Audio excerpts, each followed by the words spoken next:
On a sweltering morning, Marcus Thompson, a black engineer out of work, clutched his folder of documents and rushed toward the final job interview that could save his life. Suddenly, a luxury car on the roadside broke down, and a desperate billionaire woman called out for help.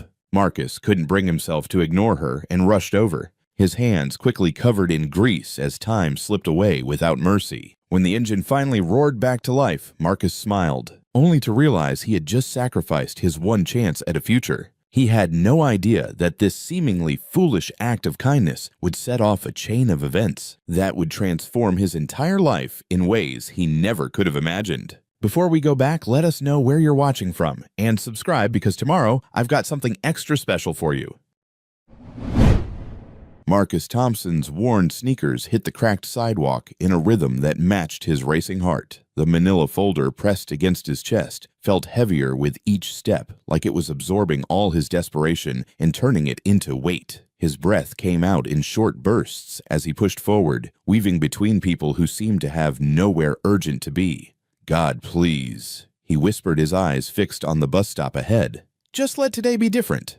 The morning air was cold, but sweat dampened his collar anyway. Marcus had been walking this same route for months now, but today felt different. Today had to be different. He couldn't afford another rejection, another closed door, another sympathetic smile that meant nothing. He remembered with a sharpness that hurt when he used to drive to work. A sleek sedan leather seats the smell of new car mixed with his cologne. Marcus Thompson, top of his engineering class. Marcus Thompson, lead petroleum engineer at Continental Energy Solutions. That version of himself felt like a character from someone else's story now. 5 years ago, he'd walked into that company's headquarters like he owned the place. In a way, he had. His designs had saved them millions. His innovations had pushed their efficiency ratings through the roof. The CEO had shaken his hand at the annual dinner and told him he was the future of the company. Marcus's jaw clenched. The future. What a joke. He'd met Clara at that same dinner. She'd been working in corporate communications, and when she smiled at him across the banquet hall, everything else had faded away.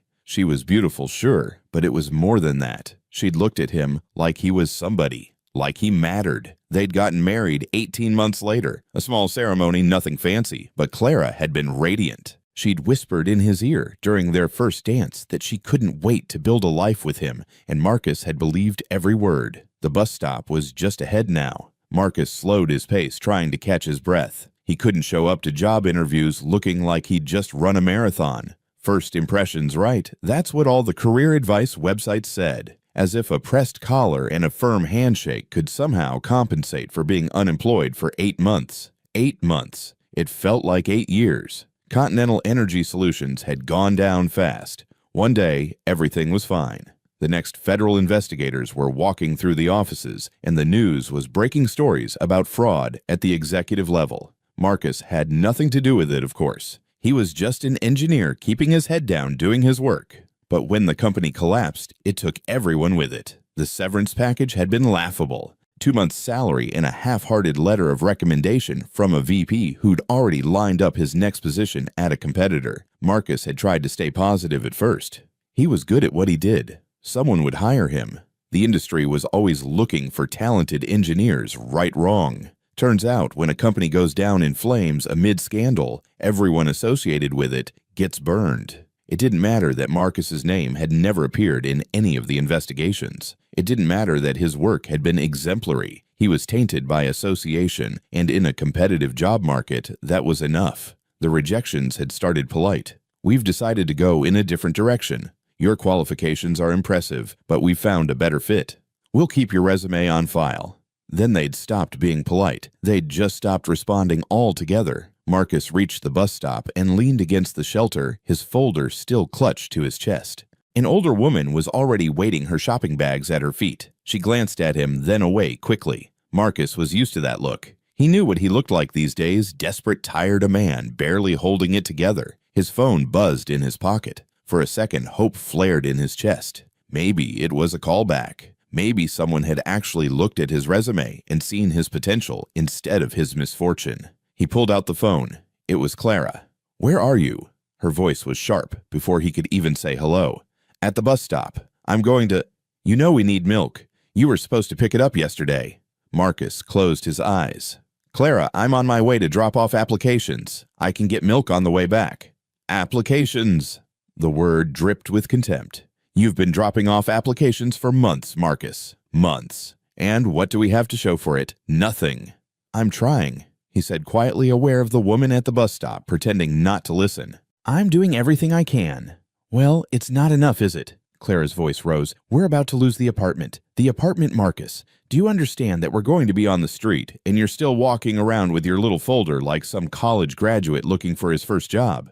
That's not fair, Marcus said, but his voice lacked conviction. How could he argue when she was right? Nothing he did was working. Fair. Clara laughed, a bitter sound that made his stomach turn. You want to talk about fair. Is it fair that I married an engineer, and now I'm living like we're in poverty? Is it fair that I can't even afford to get my hair done, can't go out with my friends, can't have any kind of life because you lost your job? I didn't choose to lose it, Marcus said, his knuckles white around the phone. The company went bankrupt. What was I supposed to do?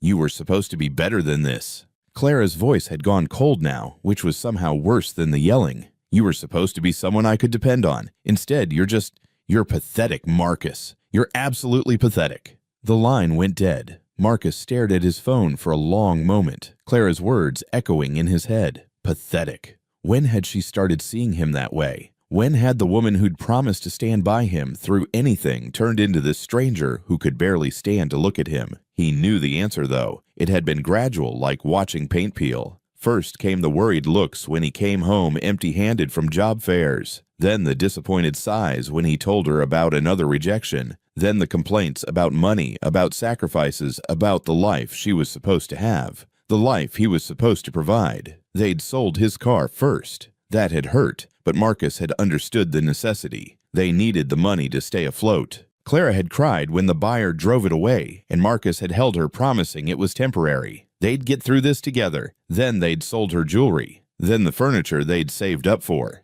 Then they'd moved out of their nice apartment in the city center to this place on the outskirts where the rent was cheap because nothing worked quite right and the neighbors kept irregular hours. With each sacrifice, Clara had grown harder, more bitter. The woman who used to kiss him goodbye in the morning now barely looked at him. The woman who used to believe in him now treated him like a burden she couldn't wait to shed. The bus pulled up brakes, squealing. Marcus climbed on, dropped his fare in the slot, and found a seat near the back. The folder was still pressed against his chest, though he wasn't sure why he bothered holding it so carefully anymore. Inside were copies of his resume, his references, his certifications.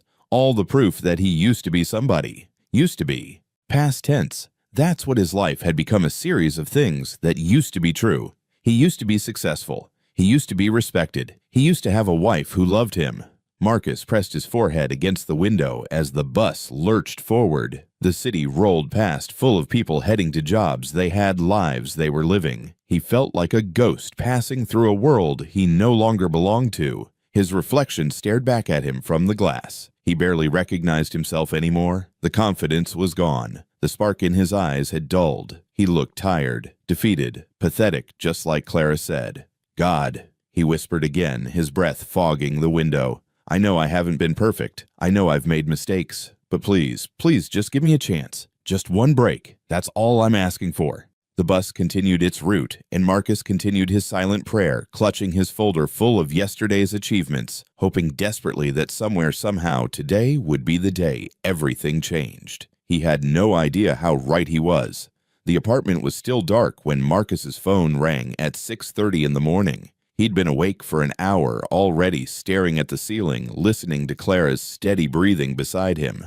They didn't talk much anymore, not even in bed. The silence had become its own presence in their marriage, heavy and suffocating. The phone buzzed against the nightstand, loud in the quiet room. Marcus grabbed it quickly, not wanting to wake Clara. She'd been up late last night, scrolling through social media, looking at photos of her friends' vacations and new purchases, her face growing darker with each swipe. The number on the screen was unfamiliar. Marcus's heart jumped. Unknown numbers meant possibilities. They meant someone might actually want to talk to him about a job instead of sending another automated rejection email. He slipped out of bed and into the hallway before answering. Hello? Is this Marcus Thompson?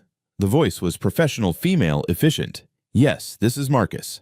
Mr. Thompson, this is Jennifer Cole from Metro Pro Chemicals PLC. We received your application for the senior petroleum engineer position. Marcus's breath caught. Metro Pro Chemicals. He'd sent them his resume 3 weeks ago and heard nothing back. He'd assumed it had gone into the same black hole as all the others. Yes, I remember, he said, trying to keep his voice steady. Thank you for calling. We'd like to bring you in for an interview. Would you be available this morning at 8 o'clock? This morning? Marcus's mind raced. It was already 6:30. Metro Pro Chemicals was on the other side of the city, easily an hour away by bus, maybe more, depending on traffic. 8 o'clock would be perfect, he heard himself say. I'll be there. Excellent. Ask for me at the front desk when you arrive. We'll see you at 8, Mr. Thompson. The call ended and Marcus stood in the hallway, his phone clutched in his hand, hardly daring to believe what had just happened. Metro Pro Chemicals, one of the biggest chemical companies in the region. They wanted to interview him. Today, in less than 90 minutes, he rushed back into the bedroom. Clara was awake now, sitting up in bed, her hair messy, her eyes still puffy with sleep. Who was that? She asked, her tone already suspicious, like she expected bad news, because bad news was all they ever got anymore. Metro Pro Chemicals, Marcus said, and he couldn't keep the excitement out of his voice. They want to interview me. This morning. At 8. Clara's expression didn't change. Metro Pro Chemicals. They're huge, Clara, massive. If I could get a position there. How are you getting downtown by 8? She glanced at the clock. It's already 6:30. I'll take the bus. I'll make it work. The bus? Clara laughed, but there was no humor in it. The bus that's always late. The bus that breaks down every other week. That bus. I don't have a choice, Marcus said, already pulling clothes from the closet. This is the best opportunity I've had in months. I have to try. Sure, Clara said, lying back down and pulling the covers up. You do that. Try. Like you've been trying. Let me know how it works out. Her words stung, but Marcus didn't have time to argue. He dressed quickly, choosing his best shirt, the one he saved for interviews. It was getting worn at the collar, but it was still presentable. Professional. He looked at himself in the bathroom mirror and tried to see what an employer might see. Reliable. Experienced. Desperate. No, not desperate. Confident. He had to project confidence. You look fine, he told his reflection. You can do this. Clara was still in bed when he left, her back turned to the door. Marcus wanted to kiss her goodbye, to feel some connection to the woman he'd married, but he knew she wouldn't welcome it. So he just closed the door quietly behind him and headed out into the morning. The bus stop was already crowded. Marcus checked his phone. 7 o'clock. He had 60 minutes to get across the city. It was tight, but possible. The bus usually took 45 minutes, which would give him 15 minutes to find the building and get to the right floor. The bus arrived 10 minutes late. Marcus climbed on his folder pressed against his chest, again his heart already starting to race. 10 minutes late meant 10 minutes less cushion, but it was fine. He could still make it. He had to make it. The bus pulled away from the curb and Marcus found a seat, his eyes fixed on his phone. 7:15. The interview was in 45 minutes. The bus would get him there by 8, maybe a few minutes after, but close enough. Close enough that they wouldn't hold it against him. Please God, he thought. Please let this work out. The bus moved through the morning traffic at a crawl. Marcus watched the streets pass each block, feeling like it took an eternity. His leg bounced nervously, his fingers tapping against the folder. Around him, other passengers read newspapers, scrolled through phones, dozed against windows. Nobody else seemed worried about time. Nobody else's entire future was riding on making it to an appointment on time. Then the bus stopped, not at a bus stop.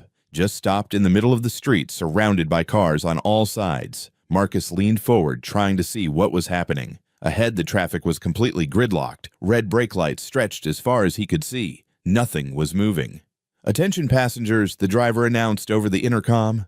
We're experiencing heavy traffic due to an accident ahead. We'll be moving again as soon as possible. Marcus's stomach dropped. He checked his phone. 7:30. He had 30 minutes to get to Metro Pro Chemicals and the bus wasn't moving. The minutes crawled by. 7:35. 7:40. The bus hadn't moved an inch. Marcus stood up and made his way to the front.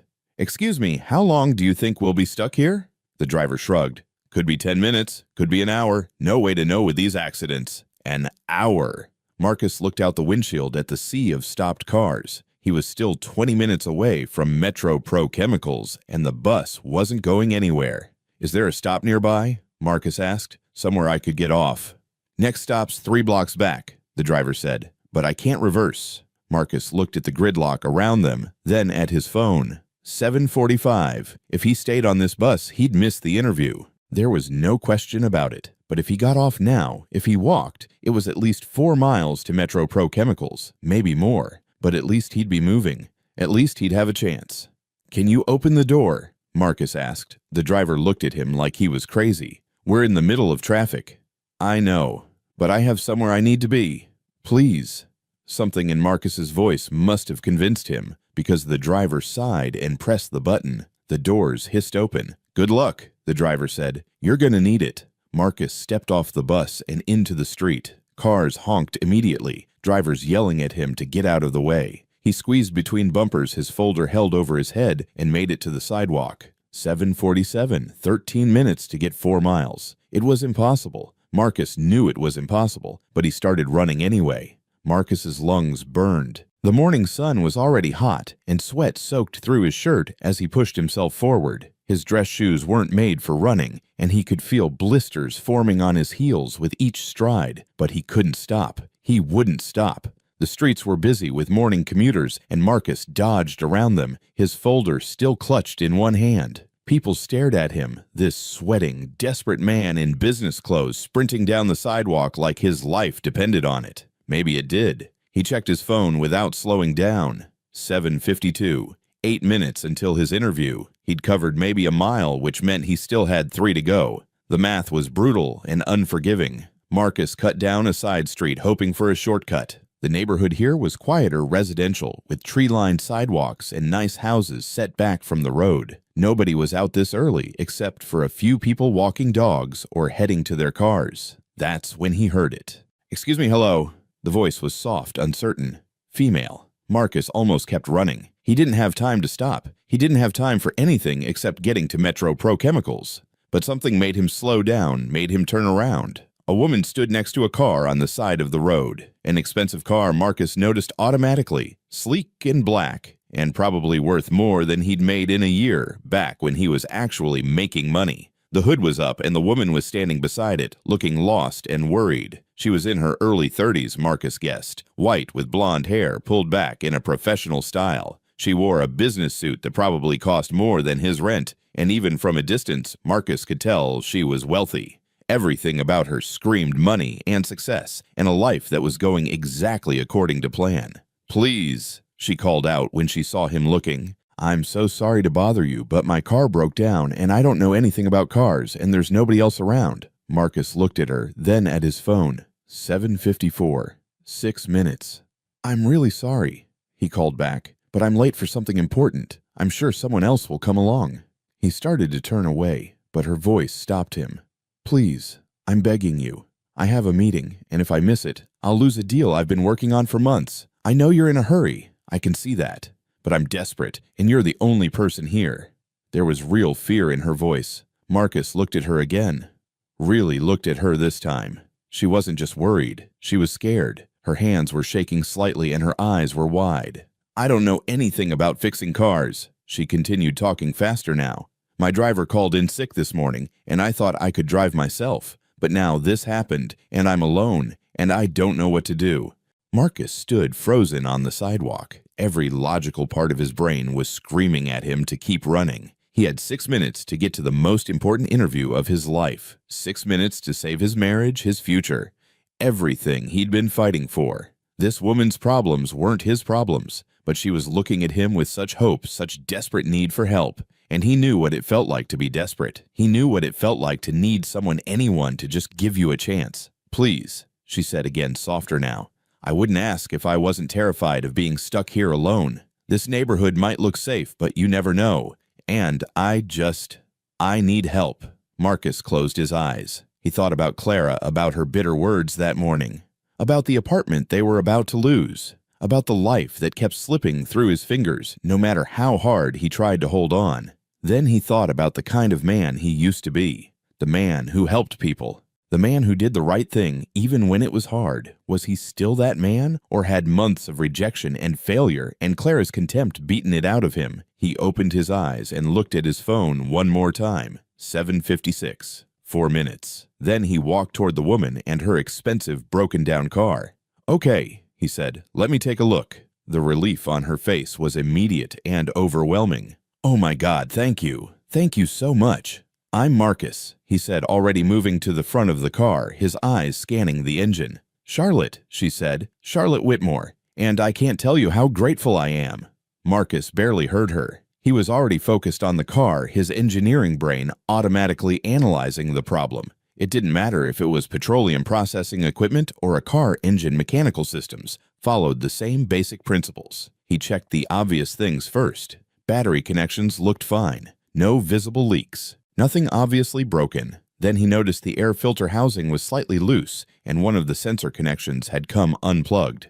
"When did it start having problems?" he asked, already reaching in to reconnect the sensor. "About 10 minutes ago," Charlotte said. "It just started making a weird noise and then died completely. I managed to pull over, but then it wouldn't start again." Marcus found the problem quickly. A combination of the loose sensor and a clogged fuel line. Simple fix, really. 5 minutes of work, maybe less. He just had to reconnect everything properly and clear the blockage. His hands moved automatically, years of engineering training taking over. Behind him, Charlotte watched, nervously checking her own phone every few seconds. "You really know what you're doing?" she said, sounding surprised. "I'm an engineer," Marcus said without thinking. Then he corrected himself. "I was an engineer. I'm between jobs right now." "Oh," Charlotte's voice was sympathetic. "I'm sorry. That must be hard." Marcus didn't respond. He was focused on finishing the repair. 7:58, 2 minutes until his interview. He'd already missed it. There was no way he could make it now. But at least he could finish what he'd started here. At least he could help this one person. "Try starting it now," he said, stepping back from the engine. Charlotte got in the car and turned the key. The engine roared to life, smooth and powerful. "Oh my God!" She jumped out of the car, her face lit up with joy. "You did it. You actually fixed it." "Just a loose connection and a minor blockage," Marcus said, wiping his hands on his already sweaty shirt. "Should be fine now." "I don't know how to thank you," Charlotte said. She pulled out her wallet. "Please let me pay you." "How much?" "No," Marcus said quickly. "That's not necessary. But you helped me when you were clearly in a hurry." She looked at him more carefully now, taking in his business clothes, his sweaty face, his obvious distress. "Where were you going your interview?" Marcus nodded, unable to speak past the sudden lump in his throat. 8 o'clock. He'd missed it. "Oh no." Charlotte's face fell. "Oh no, and you stopped to help me. Where is it? Maybe I can drive you. It's the least I can do after—" "It's across town," Marcus said. "And it started at 8. I'm already late, but thank you for the offer." "Are you sure I could try to explain to them, tell them it was my fault?" "It's okay," Marcus said, even though it wasn't okay, even though nothing was okay.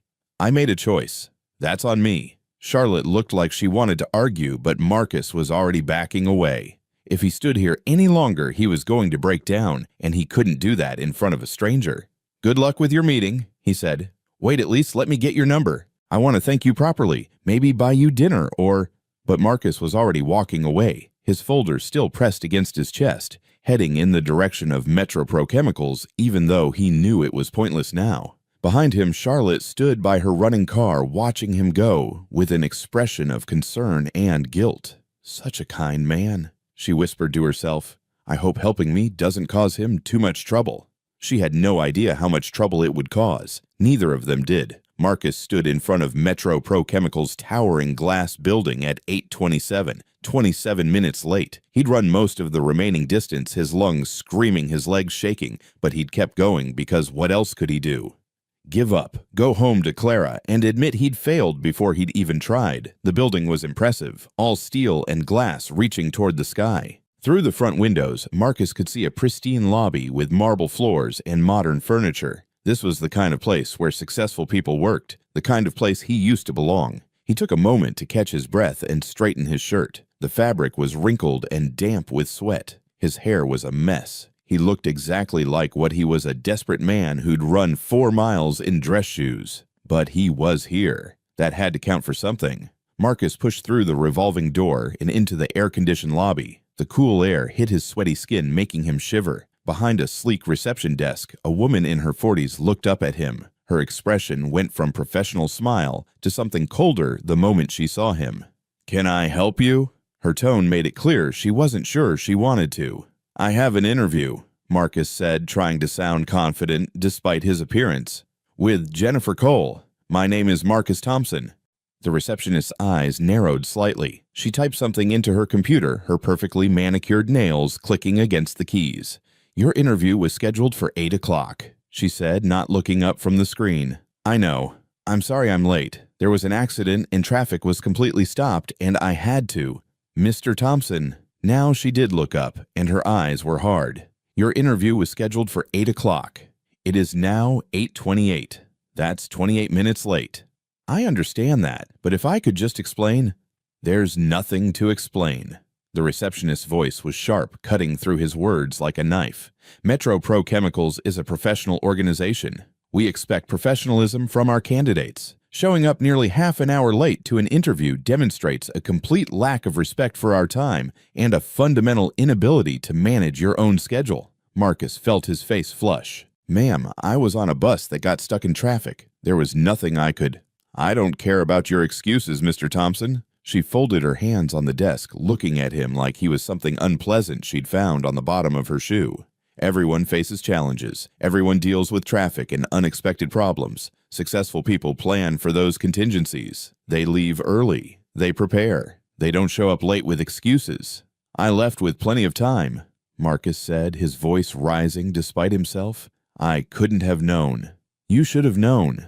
The receptionist's tone was final, absolute. "You should have prepared better. And frankly, if you can't even manage to arrive on time for the most important meeting of your career, how can we trust you to handle the responsibilities of a senior position?" The words hit Marcus like physical blows. She was right in a way. He should have left earlier. He should have planned better. But he'd helped someone. "Didn't that count for anything, please?" he said, and he hated how the word came out small and desperate.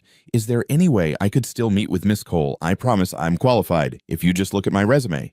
"Your resume is irrelevant if you can't demonstrate basic professional standards." The receptionist stood up, her body language making it clear the conversation was over. "Metro Pro Chemicals does not accept mediocrity, Mr. Thompson. We certainly don't accept incompetence. I think it's best if you leave now." Marcus stood there, his folder still pressed against his chest, staring at this woman who'd just destroyed his last real hope. He wanted to argue, to make her understand, to somehow convince her that he deserved a chance. But he could see in her eyes that it wouldn't matter. She'd already decided who he was. A loser. A failure, someone not worth her time.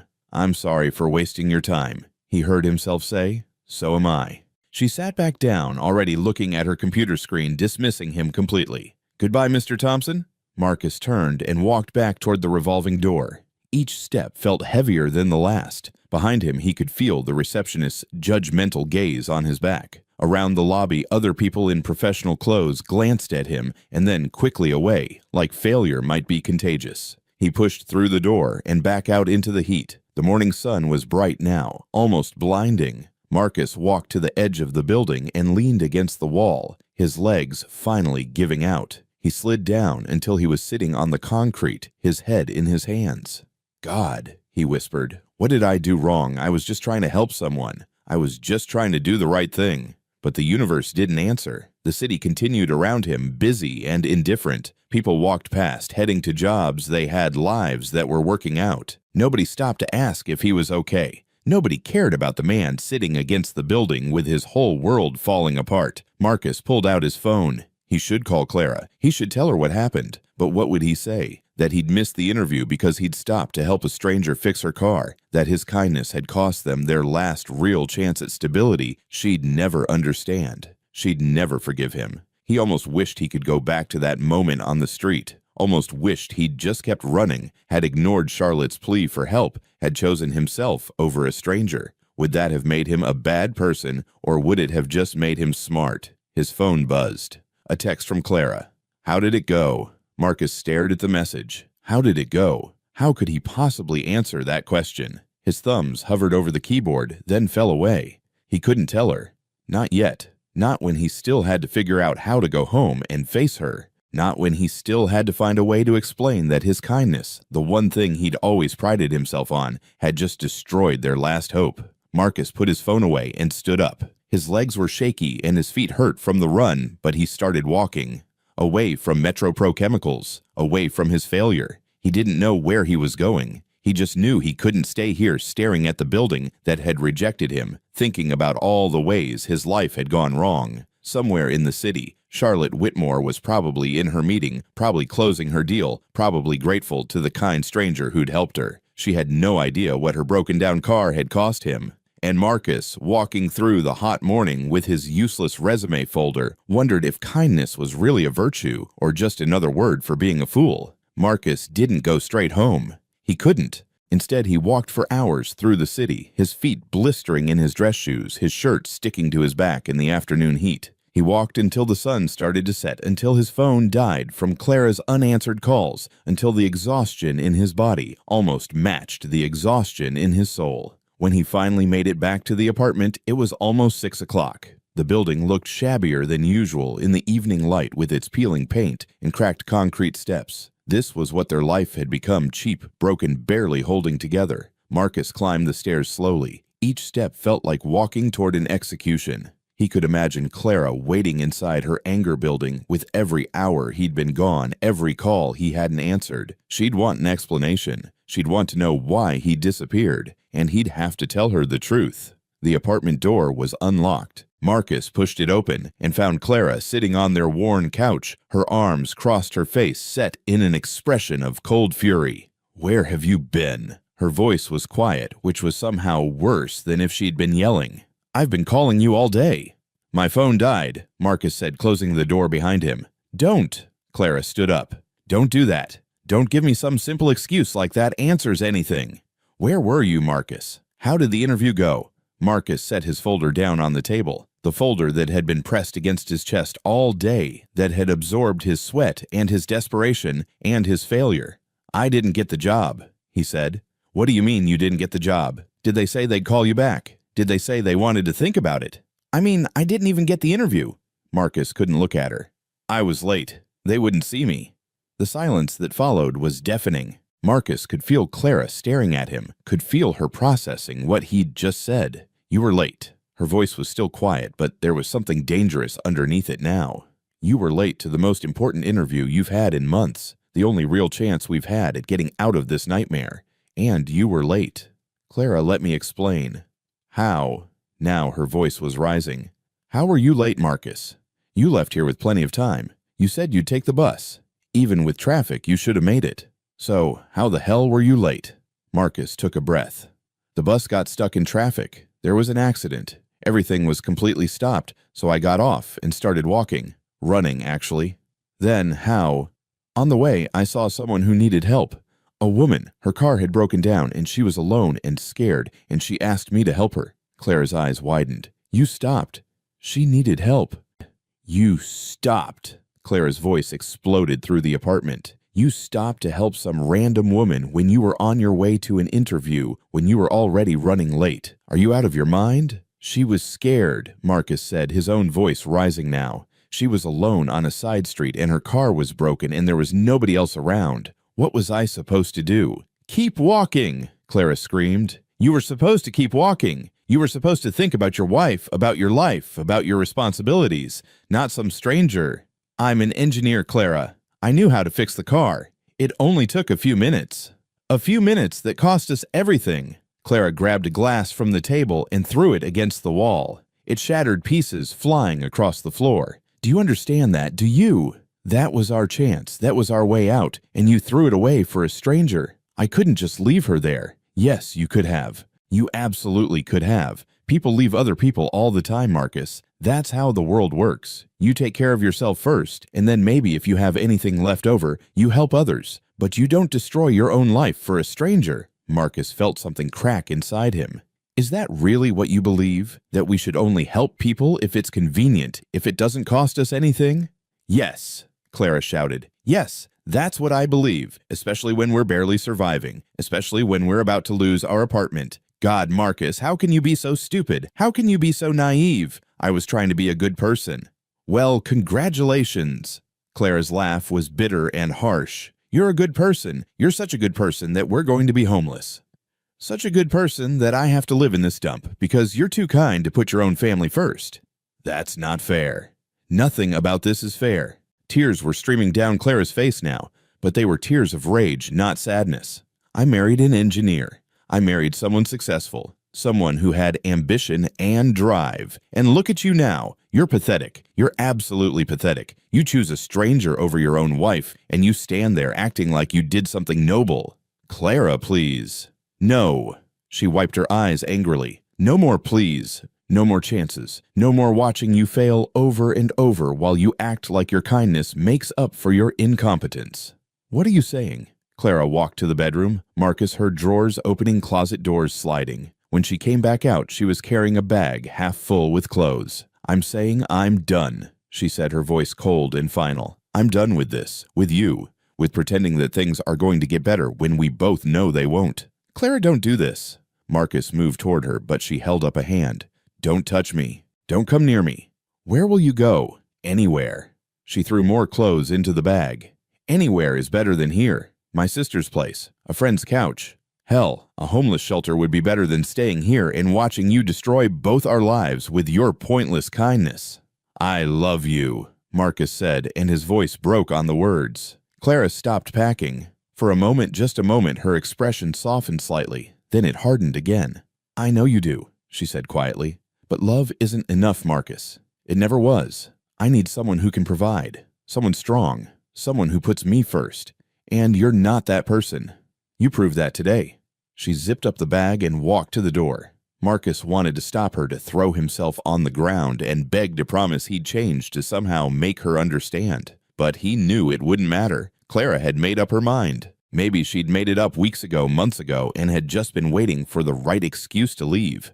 "Goodbye, Marcus," she said, her hand on the doorknob. "Clara, please, don't give up on us. On me." She looked back at him one last time. "You gave up on us the moment you stopped to help that woman. You chose her over me, over us. So don't stand there and tell me I'm giving up. This is on you." The door closed behind her with a soft click that sounded like the end of the world. Marcus stood in the empty apartment, staring at the closed door, waiting for her to come back, waiting for her to realize she'd been too harsh, that they could work through this, that 8 years of marriage had to mean something. But she didn't come back. The apartment was silent, except for the sound of Marcus's ragged breathing. He walked to the couch and sat down, his head in his hands. Everything Clara had said was playing on repeat in his mind. Pathetic, stupid, naive, a failure. Was she right? Had he really thrown away their last chance for a stranger? Had his kindness really been that foolish? Marcus thought about Charlotte, about her scared eyes and shaking hands. He thought about how grateful she'd been when her car started, how relieved. If he'd kept running, she would have been stuck there alone and frightened, maybe for hours. But if he'd kept running, he would have made his interview. He might have gotten the job. His marriage might have survived.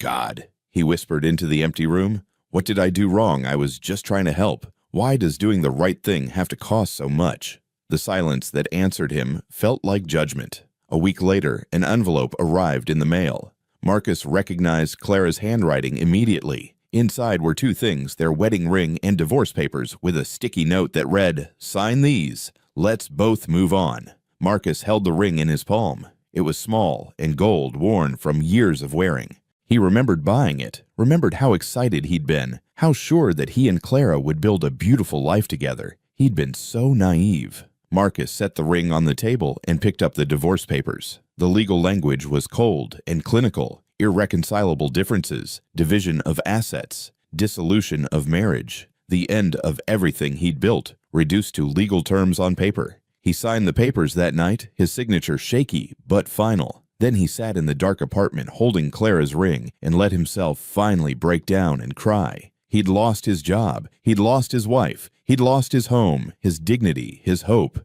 And for what? For stopping to help a stranger who didn't even know his name. For trying to be kind in a world that punished kindness. Marcus didn't sleep that night. He sat on the couch until dawn, watching the darkness slowly fade to gray, wondering if there was any point in going on. wondering if Clara had been right all along, that kindness was just another word for weakness, that good people finish last, that the only way to survive was to look out for yourself first. By the time the sun rose, Marcus had made a decision. He couldn't give up. Not yet. Not completely. He had to try one more time.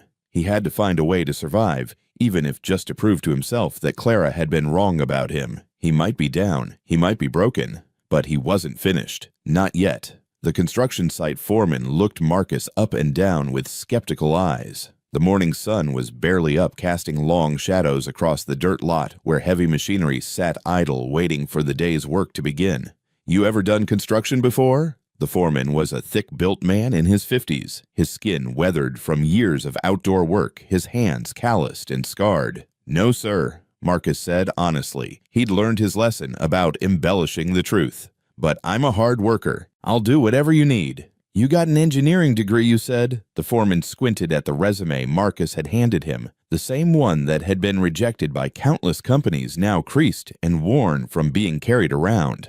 "Yes, sir. Petroleum engineering. I worked for Continental Energy Solutions for 5 years before they went under." "So why are you here?"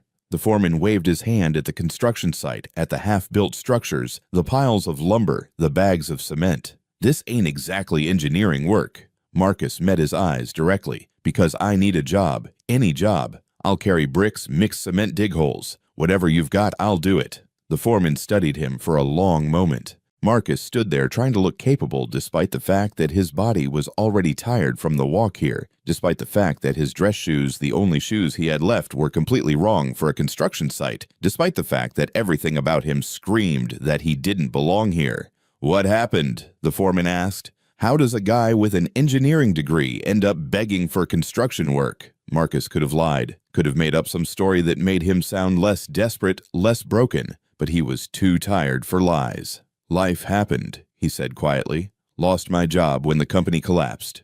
Couldn't find another one. Wife left me. Lost my apartment. Lost everything, really.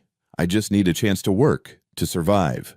The foreman's expression softened slightly. "You're overqualified. You know that, right? And this work, it's hard. Physical. Not what you're used to." "I know. Pays minimum wage. No benefits for the first 90 days. "I understand. And I can't promise anything long-term. Construction work depends on contracts, on weather, on 100 things outside my control. I'll take whatever you can give me."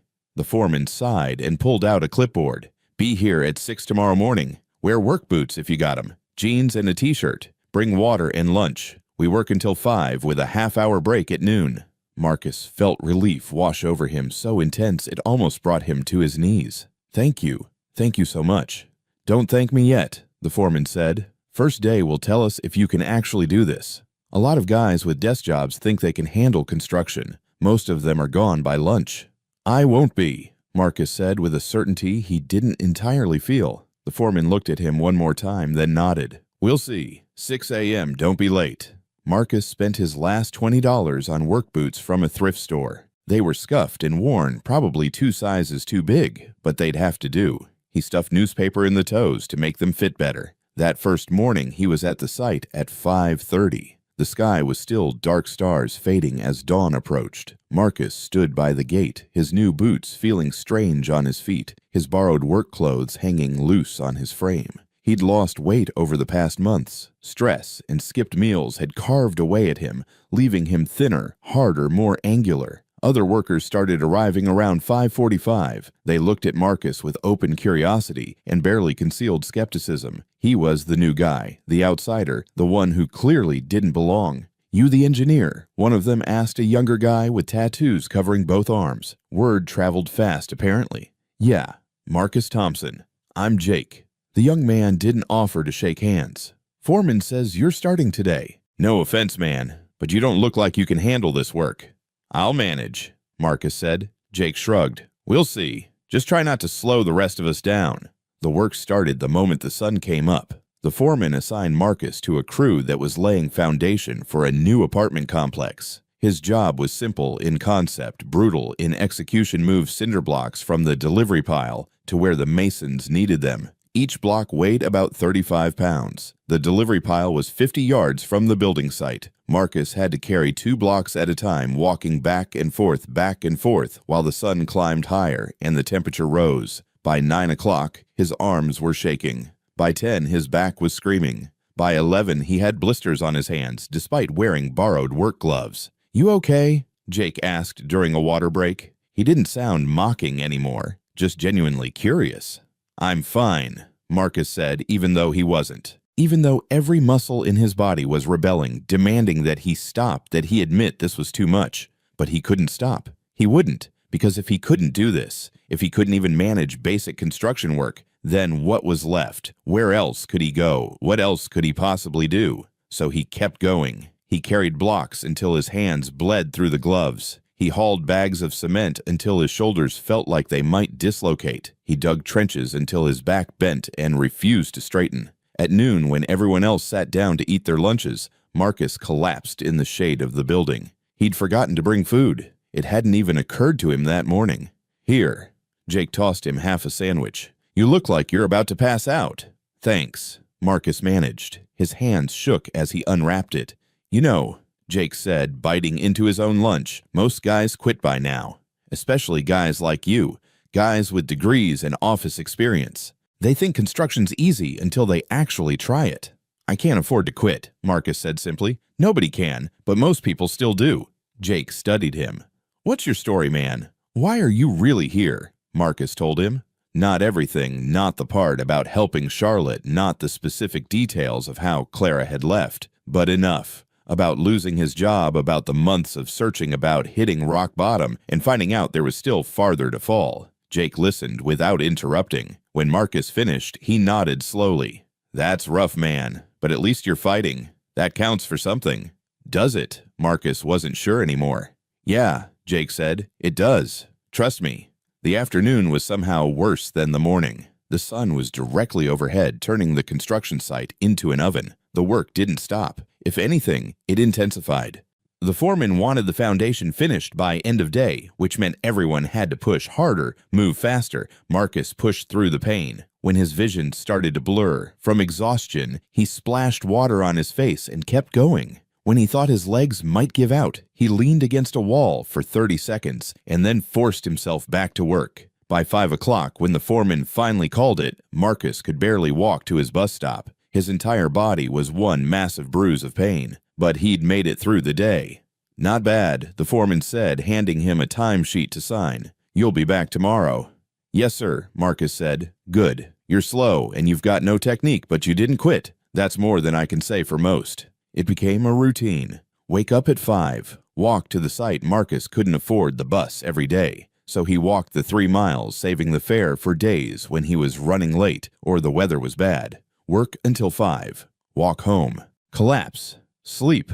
Repeat. The work never got easier, but Marcus got stronger. His hands developed calluses. His muscles adapted. He learned techniques from the other workers, how to lift without destroying his back, how to pace himself, how to survive the heat. He learned other things too. Learned that most of the guys on the crew had their own stories of hardship and loss. Learned that Jake was putting himself through community college at night. Learned that the foreman had once been a high school teacher before budget cuts eliminated his position. Learned that everyone was fighting their own battles, carrying their own weight. The pay was terrible. After taxes, Marcus barely made enough to cover rent on a tiny studio apartment he'd found in the worst part of town. Food was a luxury he could rarely afford. Most days he ate one real meal, whatever was cheapest, at the convenience store near the site. But it was honest work. And after months of rejection, after being told over and over that he wasn't good enough, wasn't professional enough, wasn't wanted, there was something deeply satisfying about ending each day having accomplished something tangible. He could see what he'd built, what his effort had created. At night alone in his studio apartment with its water-stained ceiling and broken heater, Marcus would sit on his mattress on the floor and think about Charlotte. He wondered if she'd closed her deal that day.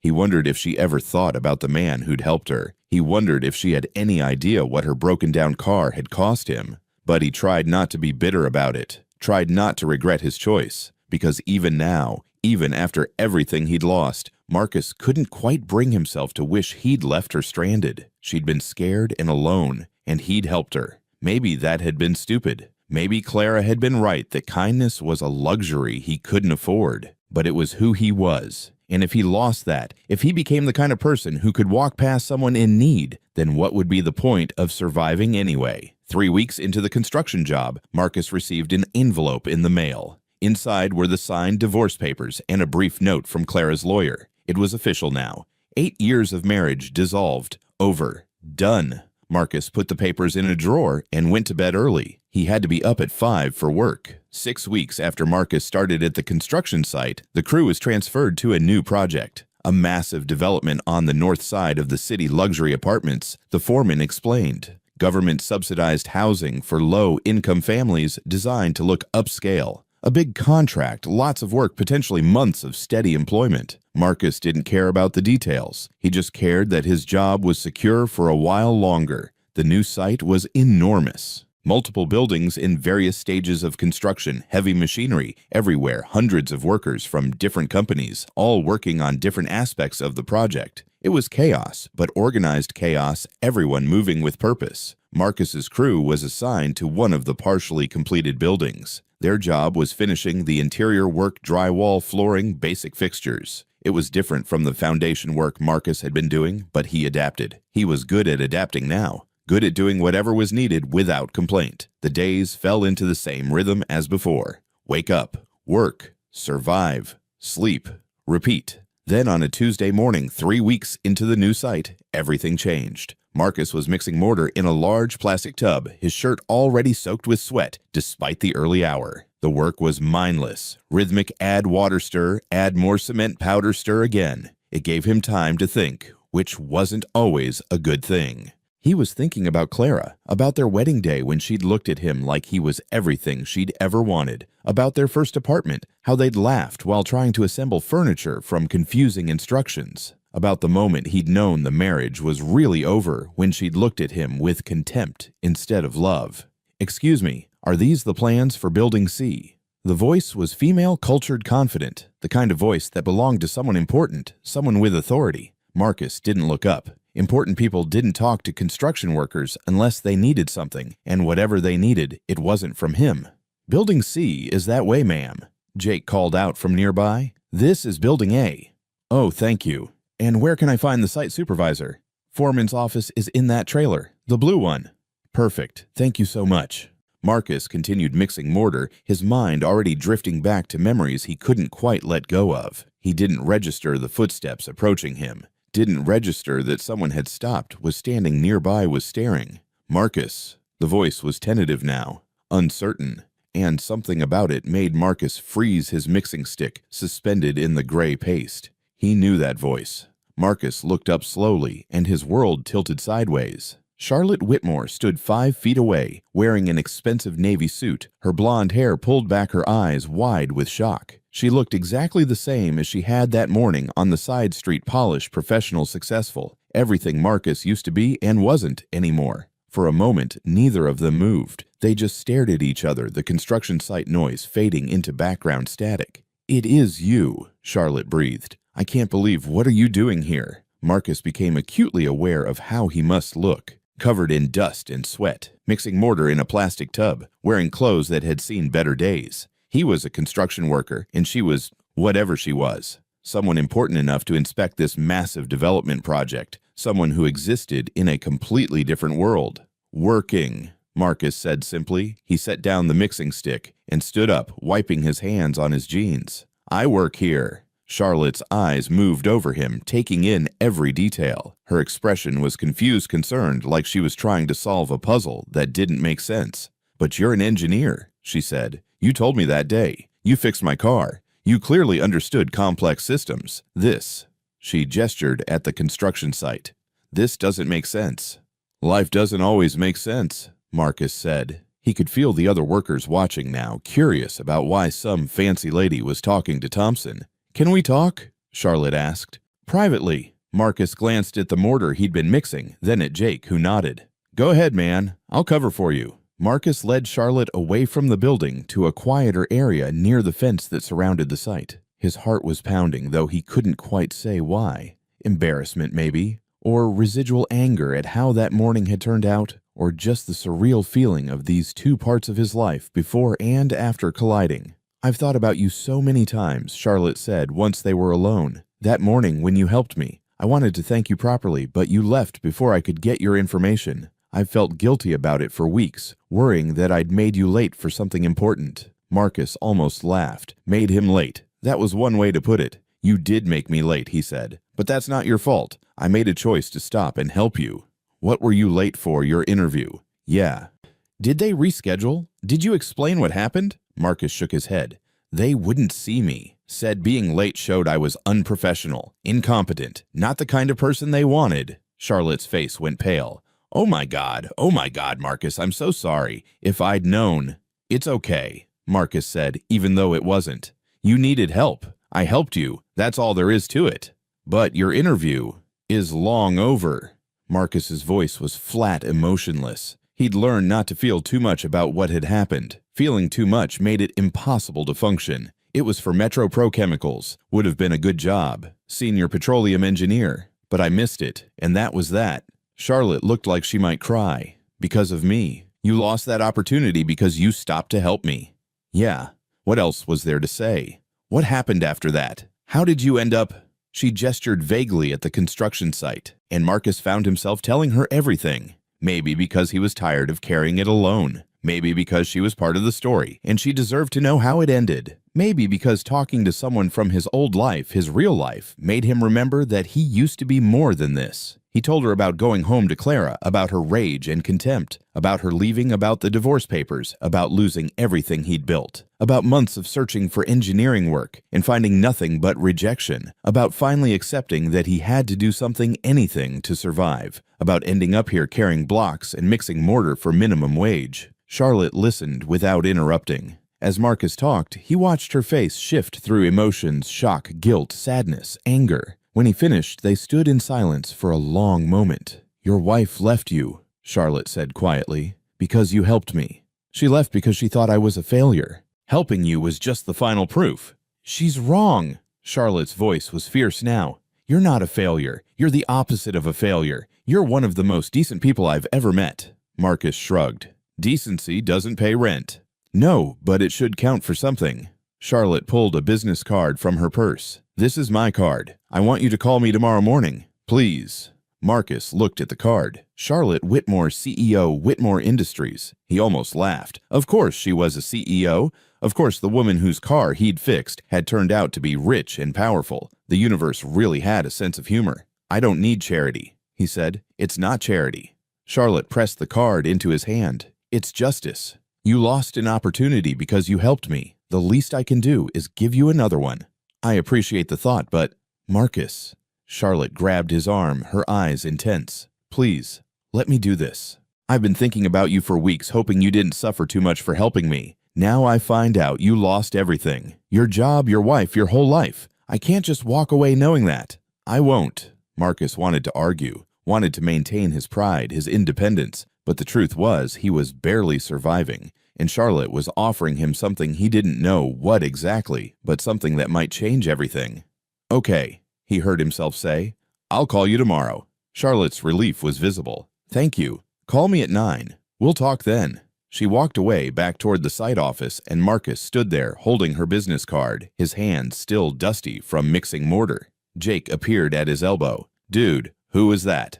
"Someone I helped once," Marcus said. "Must have been some help. She looked at you like you saved her life."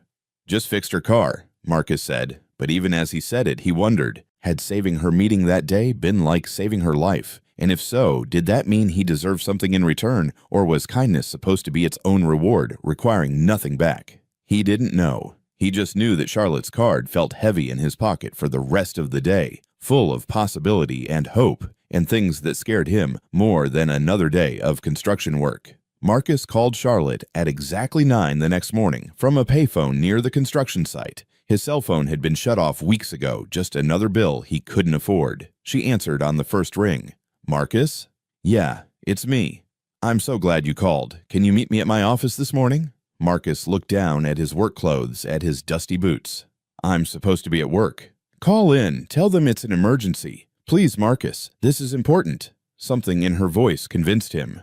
Marcus called the foreman, made up an excuse about a family emergency, and got the address of Whitmore Industries from Charlotte. The building was downtown, all glass and steel, the kind of place Marcus used to visit for business meetings in his old life. Now, walking through the gleaming lobby in his construction clothes, he felt completely out of place. The security guard looked at him with suspicion until Charlotte came down to meet him personally.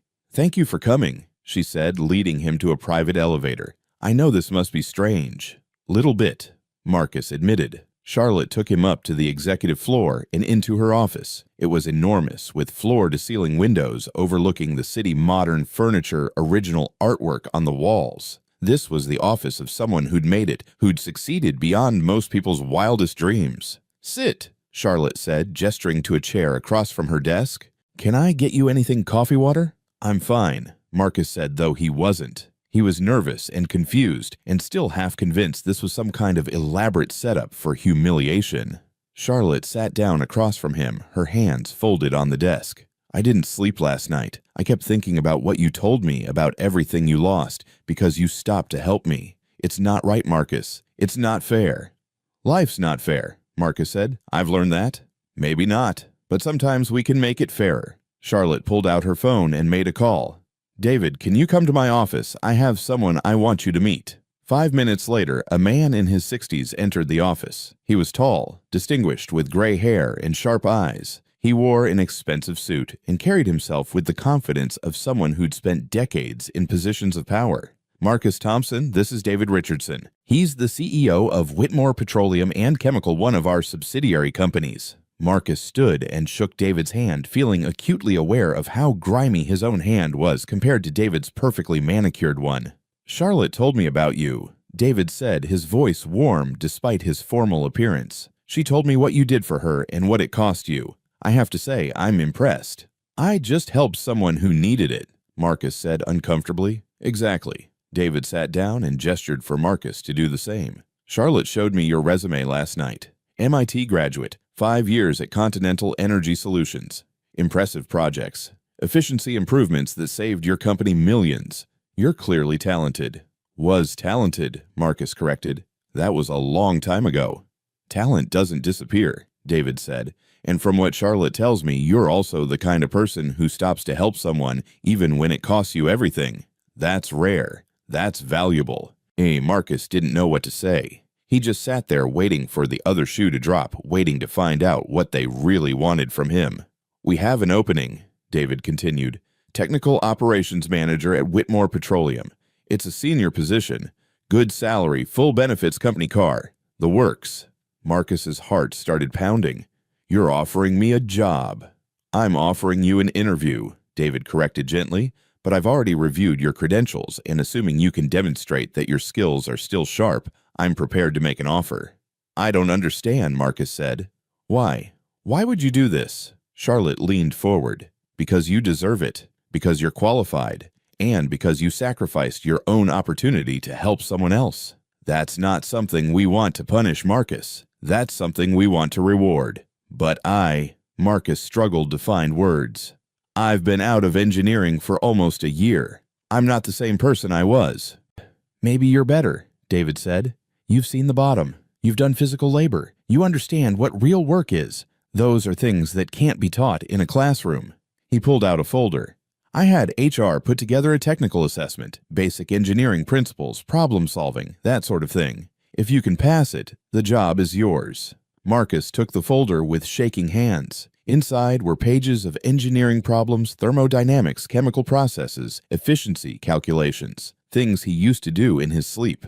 "Can I have some time?" he asked. "Take all afternoon," David said. "Charlotte's assistant will set you up in a conference room with whatever you need. Come back when you're finished." The next 4 hours were the most intense of Marcus's life. He sat alone in a quiet conference room, working through problems he hadn't thought about in months. At first, his mind felt rusty slow, but gradually, like a muscle, remembering how to move, the knowledge came back. The formulas, the principles, the way of thinking that had made him good at his job in the first place. It was like coming home.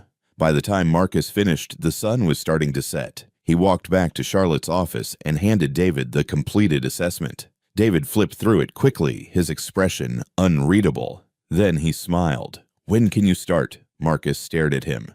"I passed." "You didn't just pass. You scored perfectly. These problems were designed to be challenging, and you worked through them like they were simple arithmetic." David stood and extended his hand. "Welcome to Whitmore Petroleum, Mr. Thompson. I think you're going to do great things here." Marcus shook his hand, still hardly believing this was happening. "Thank you. I don't know what to say." "Say you'll start Monday," Charlotte said, smiling. "And Marcus, there's a company apartment in the building downtown. Temporary housing for executives who are relocating. It's yours until you get settled. And the company car will be ready Monday morning," David added, "along with your employee packet ID badge and everything else you'll need." It was too much. After months of having nothing, of being nothing, suddenly he had everything again. Marcus felt dizzy, overwhelmed, like the universe had shifted beneath his feet. "Why?" he asked again. "Why are you doing this? It can't just be because I fixed Charlotte's car." Charlotte and David exchanged a glance. Then Charlotte spoke. "That morning when you helped me, I was on my way to the most important meeting of my career, a deal that would expand Whitmore Industries into 3 new markets. A deal worth hundreds of millions of dollars. If my car had stayed broken, if I'd missed that meeting, I would have lost everything I'd been working toward for years." She paused, her eyes meeting Marcus's directly. "You saved me that day, Marcus. You saved my deal, my company's future, my career. And you did it without knowing who I was or what was at stake. You did it just because someone needed help." Charlotte's voice was thick with emotion. "So no, this isn't charity.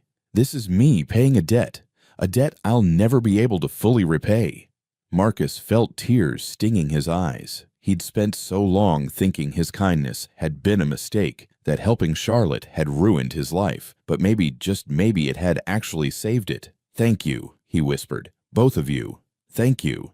3 months later, Marcus stood in his new office on the 15th floor of Whitmore Petroleum's headquarters. Not a huge office, but it was his, with his name on the door and a window that looked out over the city. He'd been promoted twice already. His projects were saving the company money and improving efficiency across multiple divisions. David had started bringing him into executive meetings, asking for his input on major decisions. Marcus was rebuilding everything he'd lost piece by piece. The apartment Charlotte had given him had turned permanent. The company car had become a given. He had savings again, stability again, a future that looked bright instead of bleak. His phone buzzed. A text from Jake. "Hey man, saw your picture on the company website. Technical Operations Manager. Damn good for you. Drinks sometime." Marcus smiled and texted back, "Definitely. You free this weekend?" He kept in touch with Jake and a few of the other guys from the construction site. They'd been there for him when he had nothing, and he wouldn't forget that.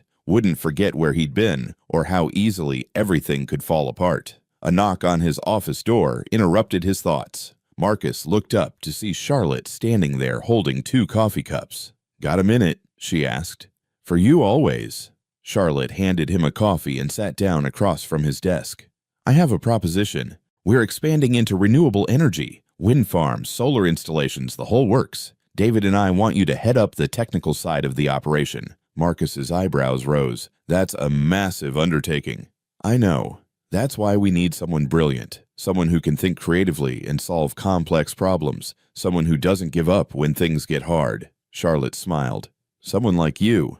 "I'd be honored," Marcus said. They talked details for a while, timeline, budget, staffing. When Charlotte finally left, Marcus sat back in his chair and looked out the window at the city spread below him. That's when he saw her. Clara was standing on the sidewalk below, looking up at the building. Even from 15 floors up, Marcus recognized her immediately. She was dressed nicely, her hair done, looking like the woman he'd married instead of the bitter stranger who'd left him. His phone rang a minute later, the receptionist downstairs. "Mr. Thompson, there's a Clara Thompson here to see you. She says she's your wife." "Ex-wife," Marcus corrected gently. "Send her up." He could have refused, could have told the receptionist he was too busy, could have avoided this confrontation entirely. But Marcus had learned something over the past months. Running from difficult things only made them harder later. Clara knocked tentatively on his office door 5 minutes later. When Marcus opened it, she looked at him with an expression he remembered from years ago, admiration mixed with affection. "Marcus," she breathed, "I saw your picture online. I saw you'd gotten a position here. I had to see if it was really true." "It's true," Marcus said. He didn't invite her in, just stood in the doorway. "I made a mistake," Clara said, tears forming in her eyes. "Walking away from you. I was angry and scared, and I said terrible things. But I never stopped loving you." Marcus looked at her. This woman he'd loved, who'd shared his life, who'd left when things got hard. He felt sadness, but not anger. Understanding, but not forgiveness. "You left me when I needed you most," he said quietly. "You called my kindness foolish. You said I was pathetic for helping someone who needed it. I was wrong." Clara reached for his hand, but Marcus pulled back. "I was so wrong, Marcus. Please, give me another chance. Let me make this right." For a moment, Marcus was tempted. It would be so easy to say yes, to go back to what they'd had, to forgive and forget and pretend the past year hadn't happened. But it had happened, and it had changed him, changed what he wanted and who he wanted to be. "No, Clara," he said gently. "Some things can't be rebuilt. We can't go back to who we were. But you're successful again. We could have the life we always wanted. I'm successful because I stayed true to who I am, because I help people even when it costs me. That's what led me here, and you wanted me to be someone different, someone harder, someone who puts himself first." Marcus shook his head. "I can't be that person. Even if I tried, I couldn't." Clara was crying now, mascara running down her cheeks. "Please, Marcus, I love you." "I loved you too," Marcus said, past tense. "And I forgive you for leaving. I understand why you did. But forgiveness doesn't mean we should try again." He pulled the signed divorce papers from his desk drawer and handed them to her. "You wanted a better life. I hope you find it, Clara. I really do. Just not with me." Clara took the papers with shaking hands. "If you change your mind." "I won't," Marcus said, not unkindly. "Goodbye, Clara. Take care of yourself." He closed the door gently and returned to his desk. Through the window, he watched Clara exit the building. A few minutes later, her shoulders slumped, defeated. Marcus felt sad, but also relieved. That chapter of his life was finally truly closed. His phone buzzed. A text from Charlotte. "Dinner tomorrow. Want to discuss the renewable energy project in more detail. My treat." Marcus smiled and typed back, "Sounds perfect." He thought about that morning on the side street when he'd made the choice to stop and help. He thought about everything that choice had cost him and everything it had ultimately given him. Clara had been wrong. Kindness wasn't foolish. Kindness was the bravest thing a person could do. And sometimes, if you were lucky, the universe found a way to reward it. Marcus turned back to his computer, to the work that had saved him, and started planning for a future that finally felt bright. He'd been broken, but he'd rebuilt himself. He'd lost everything, but he'd found something better. And he'd learned that the man who stops to help someone in need, even when it costs him everything, is never truly defeated. Because that kind of man always finds his way home. Join us to share meaningful stories by hitting the like and subscribe buttons. Don't forget to turn on the notification bell to start your day with profound lessons and heartfelt empathy.